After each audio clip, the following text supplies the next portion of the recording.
You're right over there, aren't you? Yes, I am. Festooned with the pink sheep and the harvest colors.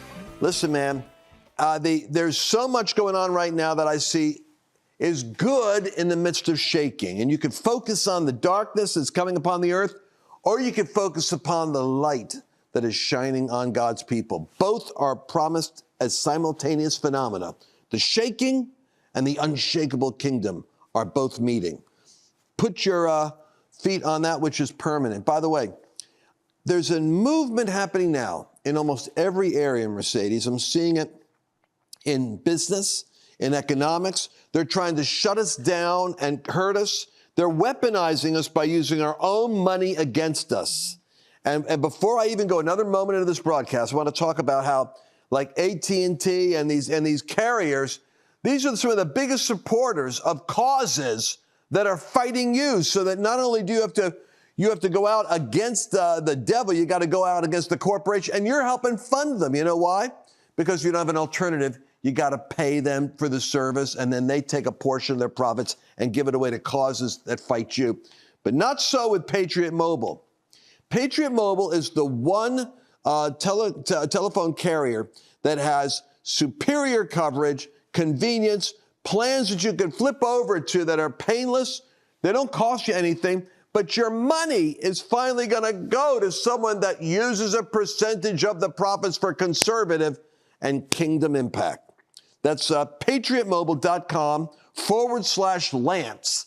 And if you use my name, the code word Lance, I've talked to the CEO, and he's got something special for you he's going to do for you. It's patriotmobile.com/Lance. Use code name Lance and get the special Patriot Mobile deal. Mercedes? I was going to say, you get free activation. And so that's what you use if you use promo code Lance. Also, I don't know if you know this, Lance, but Patriot Mobile donates to causes that support the biblical worldview, that support a conservative worldview. So when you donate, when you have service with them, they're also going to donate on your behalf to organizations you support. $2 million last year. The year prior to that, in 2021, they did $500,000. So it just tells you this company's growing and they're giving away as much as they can. So go support them.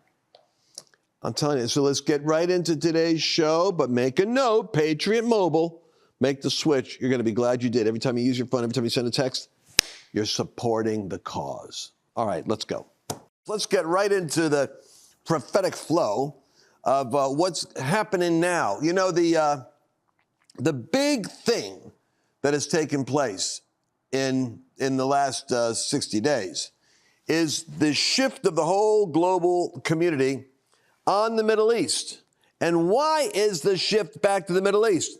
Well, because Iran has funded Hamas to brutally, savagely, sadistically, barbarically, satanically go as a wave into the community of the unsuspecting citizens of Israel and maul, murder, rape, pillage, incinerate, and capture as many traumatized young people and old folks as possible. It's a shocking display of pure barbarism, and it was done for the purpose of creating such an offense that Israel would have to come back and hit hard. And there's a demonic, you guys can get this. That's why I want to talk to you about the prophetic perspective on current events. The world out there covers current events and has disdain for the prophetic. A lot of times the prophetic is out there in the ozone and doesn't tie it in concretely to the developments of earthly matters and world events. But on programs like this, we link the two so that you can see the connection. And once you've got the two, you can see the hinge where Satan is trying to go and where God is countering. Our goal today is to give you the hinge in 2 or 3 key areas that you can pray into, act into, and just basically it helps you navigate how you're going to move in the decisions that you make, because God is going to be giving you the insight that you need to be able to make those critical decisions. So here we go. Hamas attacks Israel. Let me tie the Bible in. The Bible virtually predicted the day it would happen. Did you know that? So if you go to Haggai chapter 2, you'll read this verse that is constantly referred to by preachers. I'm going to shake the heavens and the earth. I'm going to shake everything that can be shaken will be shaken. We've heard that. We've heard that. We've heard that.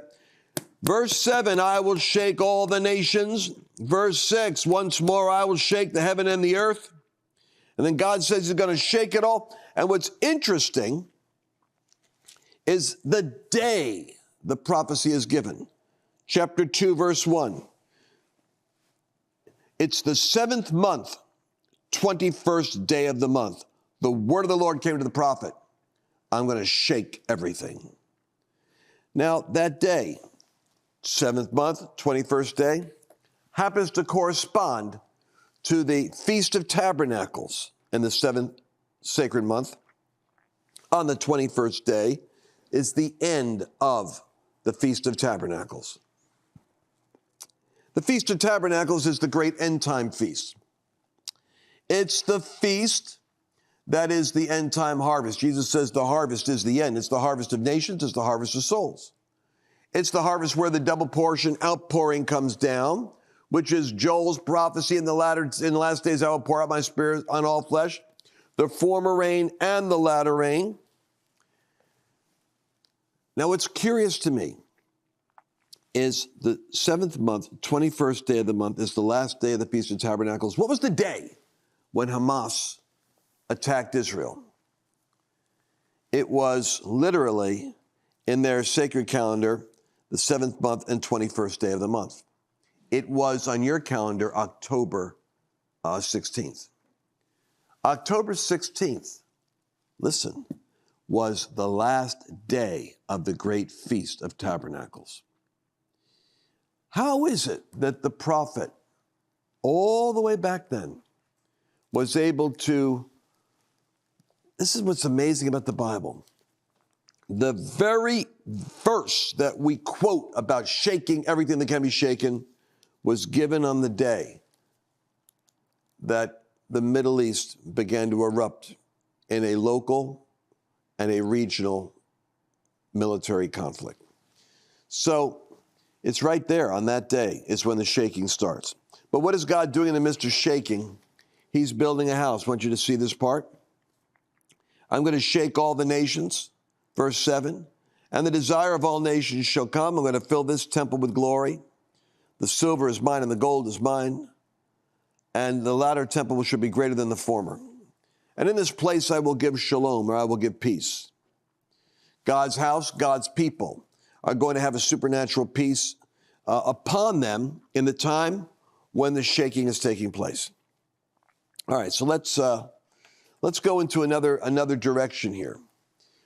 The reason why Iran was able to initiate this attack against Israel, knowing that Israel would attack back, is because Satan, in the hierarchy of hell, is probably, the devil's finite. He can't be everywhere at one time. He's probably right over Tehran right now. He's probably setting up his base camp over Iran. And the reason I say that is because Donald Trump, and I listened to Jordan Peterson say this the other night on Bill Maher. It wouldn't be worth putting those segments in when I do my own podcast, actually, to play it. Because he flat out says there to Bill Maher's left-wing audience, the Democrats were so delirious in their hatred of Trump that whatever he did that worked, they undid it so that it doesn't work, just out of spite against him. The Abraham Accords had Saudi Arabia coming to the table to meet with Jerusalem, Israel, in order to establish peaceful relationships and coexistence. And this would include 5 or 6 other leading Arab nations. The moment that Iran saw Israel gaining legitimacy and normalcy and acceptance in the Middle East, the spirit, the Prince of Persia, we even have a name for this spirit in the Bible, the principality over Iran, which I think is where Satan is right now moving from, came up with the most sinister thing possible. Commit a sin of such egregious nature that Israel will be forced to hit back with such power against Gaza and against Hamas that it will unify all the demonic infrastructure within the Muslim world. Now, this is going to be pushing things a bit for an average audience, but I'll have to trust that this soundbite I'm about to give you isn't going to be used against me by my enemies on the left. But there are spirits that move with religions. The spirit, and it's the same kind of a murderous spirit. It was in Judaism to come against the first century Jews who preached the gospel. They went from city to city persecuting Paul. Paul had that spirit on him when he was breathing out threatening and slaughter against all of the people who accepted Yeshua as Messiah. You see, it's not that Islam is necessarily a violent religion, unlike others. It's that all religions become violent when they become fused with an ideology that makes someone else into a blasphemer or a threat to what is sacred. Track with me here. Paul and the Jews saw Jesus and the apostles as a counterfeit movement threatening their Judaism, so they fought it like it was fighting not human beings, but rats. Trap them, catch them, and kill them. This is how Rome treated the first century church. This is how Hitler treated the Jews. This is how radical Islam treats the Jewish people and the unbeliever. So what you have to be careful about is that spirit, the demonic spirit, is actually now moving throughout the Middle East and stirring up all of the religious demons that are in the Islamic community. Now, the level-headed Saudis and the Arab Oil Emirates and Egypt, they actually are hoping Hamas can get wiped out. They would love to see Israel take Hamas out. But they also know that on the street, they can't afford to have an uprising of inflamed Muslims where the spirits are being offended. Now, you look in the United States. You've got 13 Americans hostage in the United States right now. Forget the 200 Israelis that are hostage. You got 13 Americans. These people that are out there protesting, including 32 groups that formed on Harvard to cheer on the destruction of the Jewish people, are cheering on the destruction of their fellow Americans that are hostages as well. Oh, they're not thinking it through, I know. But the demons that have them cheering for Hamas are cheering for a sadistic, genocidal killing of Jews and Americans who get in the way of the will of Allah and the radical Muslims and Hamas. It's fascinating to me. There's nothing more comical, more worthy of Saturday Night Live humor than Queers for Palestine and movements like that. Because in Hamas, they kill you if you're homosexual. The reality is we have, the shaking has begun.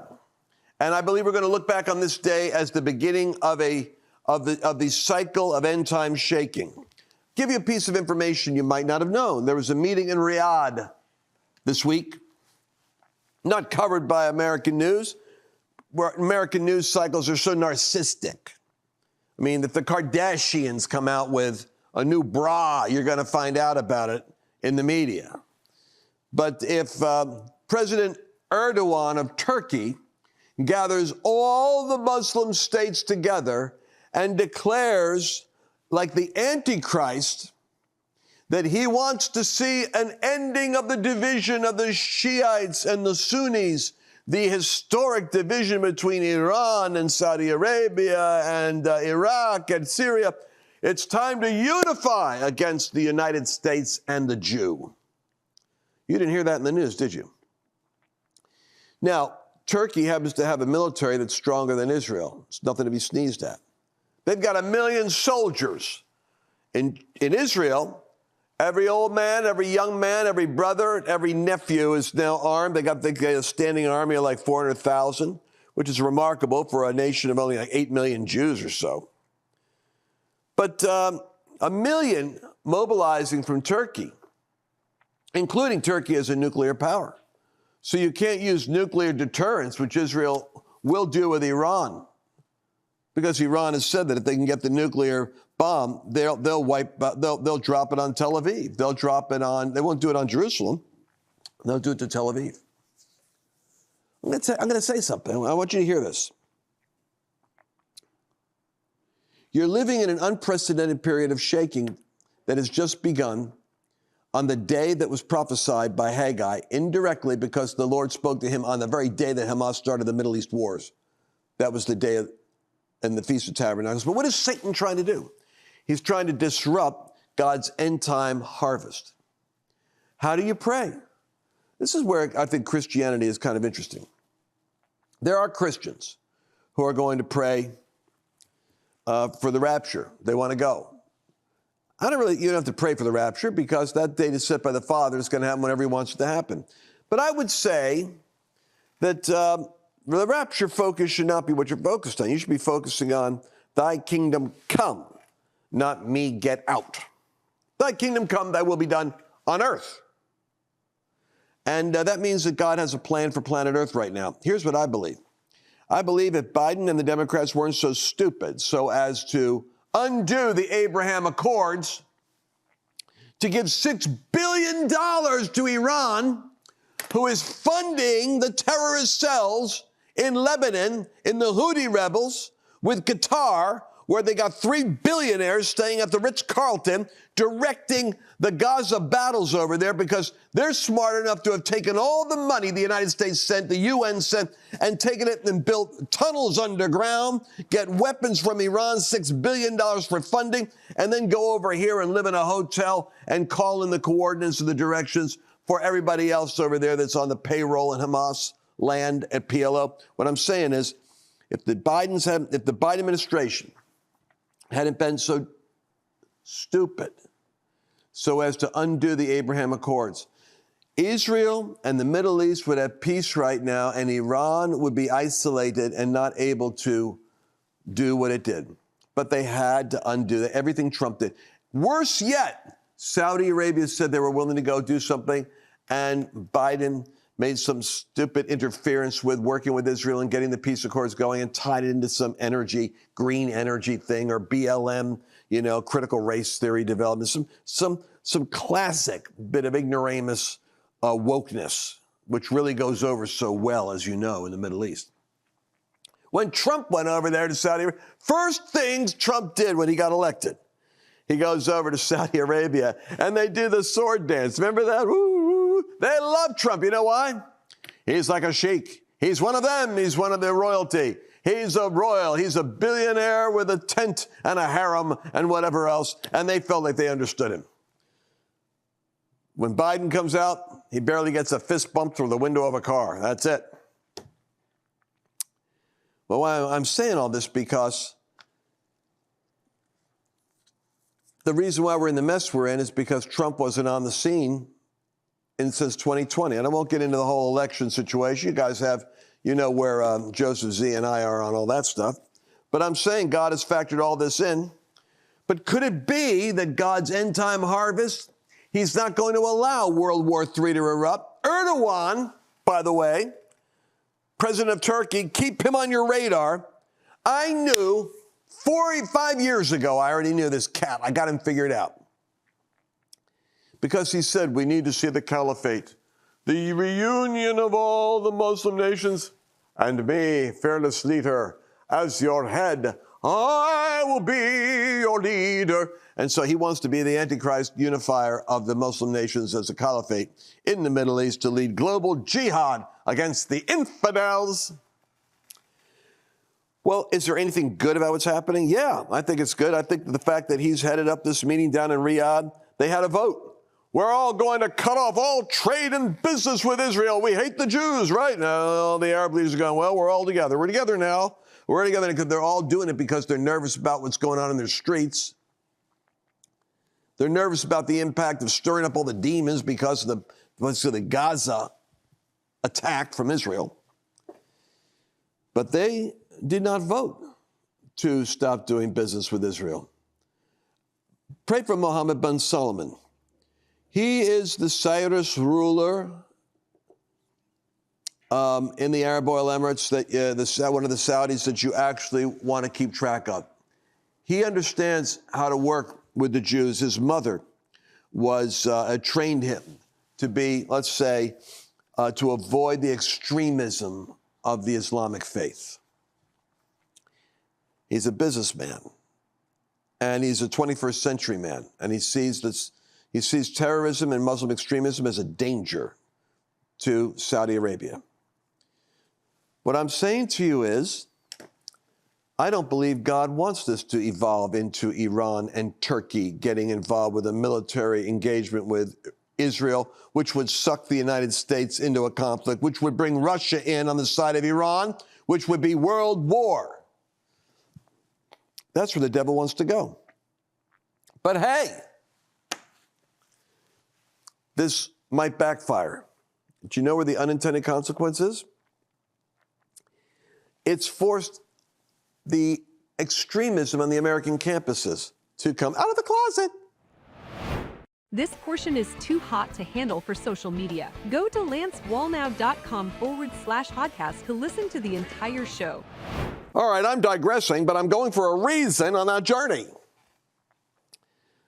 Hamas has created something which the devil never intended, the unintended consequence. The unintended consequence is the campuses in the United States are all in revolution, exposing how dangerously far left the left has gotten. What you have now is Hamas actually putting a division, a splintering in the Democratic Party. The moderate Jewish donors that are funding the LGBTQ and critical race theory agenda, I'm sorry, funded by, to a great extent, who are the kids that are the biggest promoters of this thing? They're the people that are now like the Harvard kids. They're primarily white, upper-class liberals educated by leftist professors. Sorry to say, generously funded and endowed by the Democratic Party and their ideological Soroses and Democracy Alliances and a multitude of organizations with a lot of Jewish donor money, which is Democrat money. Well, guess what? There's a division now because now the Jewish voters are saying maybe the Democratic Party isn't the friend we thought they were. And it's fragmenting the Democratic Party. And I'm saying all this because God is having his way in a whirlwind. God is having his way in the midst of the whirlwind. And weirdly enough, they've got 3 or 4 cases coming against Donald Trump. And you guys see the entrance of Donald Trump with Tucker Carlson into the Madison Square Garden, the very epicenter of New York, which is trying to strip him of his business license and lock him up and penalize him $300 million for business he did that the banks were happy to do with him, and he paid them back, and they're coming back arbitrarily. One overpowered liberal Democrat judge with one overpowered DA who made a case for getting elected so she could take Trump down. An absolute violation of the power of the office. But I guess I'm the only one who's upset about it, so I'm not going to overreact. But I want you to see how the crowd reacted. This hating crowd, this crowd that the left has gone so far in the New York Times, the Daily Beast, and every media orifice the devil has, from CNN to MSNBC, they've just spewed out toxic Trump hate and corruption. Watch the crowd as Trump and Tucker walk in to the UFC 295 at Madison Square Garden with Dana White, Kid Rock, Donald Trump, and Tucker Carlson. Watch this. How strong that team is, making his way into the building. One of the bigger mixed martial arts fans I know, President Donald Trump, taking his octagon side seat for UFC 295. We got 2 title fights coming up at UFC 295 here in a matter of moments, live from Madison Square Garden. And President Trump will be here to witness all of it. 4 of the very best fighters in the world set to take their cracks at light heavyweight and interim heavyweight gold, respectively. We move over to pay-per-view shortly. Thank you all for being here for the prelim coverage. But as you know, best is yet to come. Main card for UFC 295, live on ESPN Plus pay-per-view from Madison Square Garden. Starts right now. If nothing else scares the bejesus out of the enemy, it's Trump having a reception like that. You see, they want to devour him, right? They're trying to destroy him. They're coming after Mr. They're coming after El Presidente. They're coming after, oh, I got to destroy you. And what does God do? Bam, bam, bam, bam, bam. Just throws. Can't take him down. You can't take Trump down. And I'm saying, I'm going to walk over to my board there for a minute. I'm trying to say he's indestructible because the end time harvest hasn't happened yet, and America is the only force that can restrain the world from war. When Donald Trump is off the scene, when America is retired, which might happen in 2024. I wasn't inspired by last week's election results, I got to tell you. But I don't want to get into that analysis right now. But if we win and get righteousness, at least get the Abraham influencer back on track like Trump was. There was no Ukraine battle. Russia didn't go into the Ukraine under Trump. No, wouldn't have done it.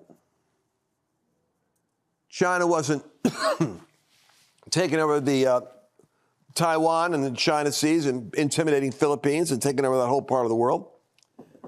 By the way, they're financially upended right now. God's got it so that China cannot take over anything yet.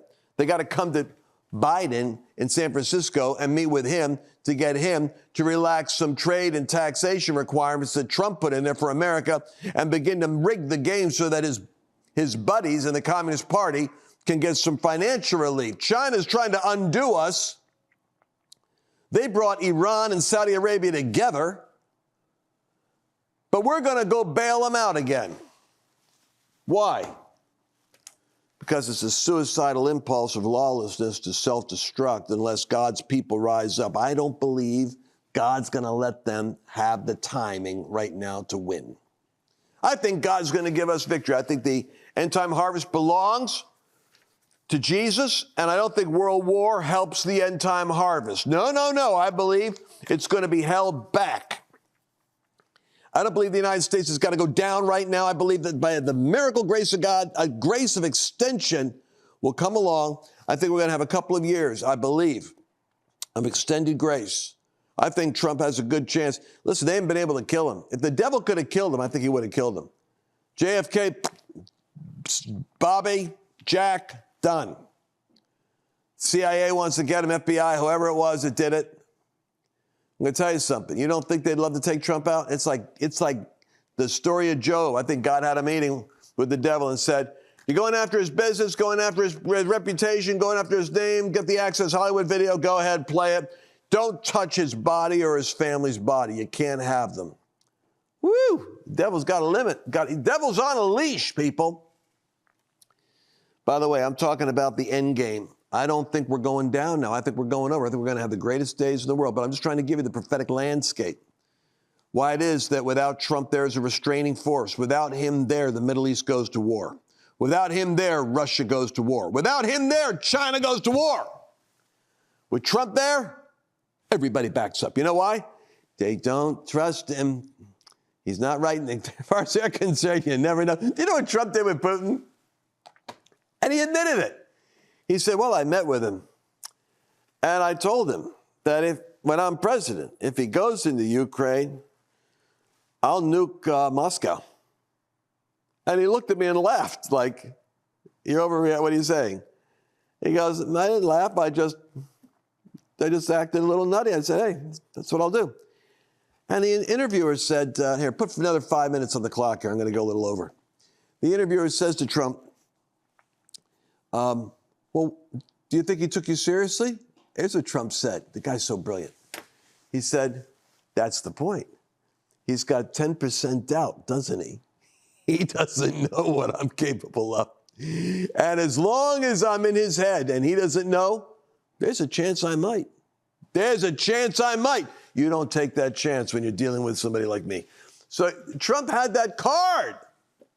Oh, boy, I wish we could get the real story. When President Xi first met Trump, at the first night they met face-to-face at Mar-a-Lago, President Xi is coming back to get the measure of Trump. Trump says, I have a nice chocolate cake, a beautiful chocolate cake. It's my favorite, but if you don't mind, I'm so sorry. The situation in Syria, I've got to go address the country and explain. I'm going to be dropping some bombs. I'm going to be doing some military. Let me show you something. He shows him pictures of what Trump has of sarin gas that was used in poisoning kids. Trump was furious. He said, what would you do? What would you do? And the President Xi is taking the measure of this American billionaire guy, and he goes, I see, it's not good. And Trump goes, we're going to be dropping about 42 missiles on targets. And then when I get done, we're going to announce it. I'm going to do it. I'm going to come back. We have the most delicious chocolate cake. And he goes back to the chocolate cake. If you're President Xi and you're looking at this guy, you're thinking, this is what I've got to negotiate with for 4 years. My gosh, do I have a challenge right set out for me. He's going to go bomb. Right, he's barely in office dropping bombs. Only I have this appreciation of Donald Trump's eccentricities. They serve the purpose of Almighty God. Anyway, Tucker and Trump. What do you think of that ticket? What a ticket that would be. So they're going to lock up Trump. They try to lock him up in court. If they try to tie him up in court, he can't do the rallies. He can't do this. This is what they'll do. Put a gag order on him. He can't even talk about why he can't even come out and talk. The only guy that I know of that can actually just free flow and talk about how nutty the country is and how the left is destroying everything is Tucker Carlson. I personally would love to see that combination. Two non-political people. The youth vote would come out. The under 40 vote would come out. Interesting. LanceWallnau.com/endgame. And I'm recommending that you get a hold of this specific teaching. Now, it's understanding my theory on the 7 mountains and how God is going to shake everything that can be shaken in education and economics and government and business globally in order to separate the sheep nations from the goat nations. It's a powerful combination. Everyone that does these two loves it. Finally, let me go to the glass board as I wrap up this broadcast. The reason why you can be optimistic in these last days is because everything that can be shaken will be shaken. That's because Jesus is coming back. He's coming back. Where is he coming? He's coming back to planet Earth. He's coming back to a theater near you. So Jesus is on his way back. The Bible says when the shaking starts, you're supposed to be looking up. Why? Because the kingdom of heaven draws nigh. The kingdom of heaven draws nigh. That's what Jesus said. That word, draws nigh. I never saw it before. Then all of a sudden it was as though the Holy Spirit leaped it out and said, look it up. I looked it up. You know what it means?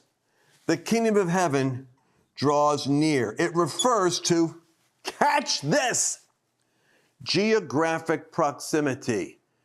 Jesus is closer and closer and closer and closer. Well, then why does it look darker and darker and darker, preacher? Why is it looking so bad? I just want to get out of here. I'm having a meltdown. Well, that's because the nearer that Jesus gets, Satan's green territory right here, his green new deal of hell, Satan is being pushed down, down, down, down. That's why one of the words for the end times refers to tribulation. Tribulation refers to thlipsis. Thlipsis means to compress the pages. Satan is getting pushed. He's getting pushed down, down, down. He's being cast out. Revelation 12 says there's no more room for him in heaven. He's going to get evicted. He's getting physically evicted. That's why you have the shaking down here. Does this make sense to you? The shaking is because you are receiving a kingdom that cannot be shaken. I'm sorry I got my back to you. It's the way we set the studio up. It cannot be shaken. So when Haggai, chapter 2, on the day that Hamas starts off a Middle East cycle, God says, everything that can be shaken will be shaken. I'm going to shake all the nations, and I'm going to shake the heavens. Can't shake the throne of God, because this heaven doesn't shake. Why do I know this heaven doesn't shake? Because Hebrews tells us we are receiving a kingdom that cannot be shaken. Therefore, if what I'm saying is true, and it is, while the earth is experiencing darkness, darkness is coming upon the earth, upon you. Ha ha! The Bible says, upon you my light shall come. You are receiving a kingdom that can't be shaken, while everything else is shaken. You should be looking up, because the power of the unshakable kingdom is coming down, nearer and nearer with each dark day. You should be going into a greater glory, until you're a radiant contrast to the darkness around you. And then kings come to the brightness of your rising. You become a testament to the power of the age to come. You're in the last days, folks. Before Jesus comes for you, the unshakable kingdom will be witnessed through you. Go to lancewallnau.com/shaking or /endgame, so that you can get the bundle or get the individual product. God bless you, and we'll see you soon. Did you enjoy this latest episode? Please remember to share it with your friends, because the more knowledge you have, the better equipped you are to navigate the world.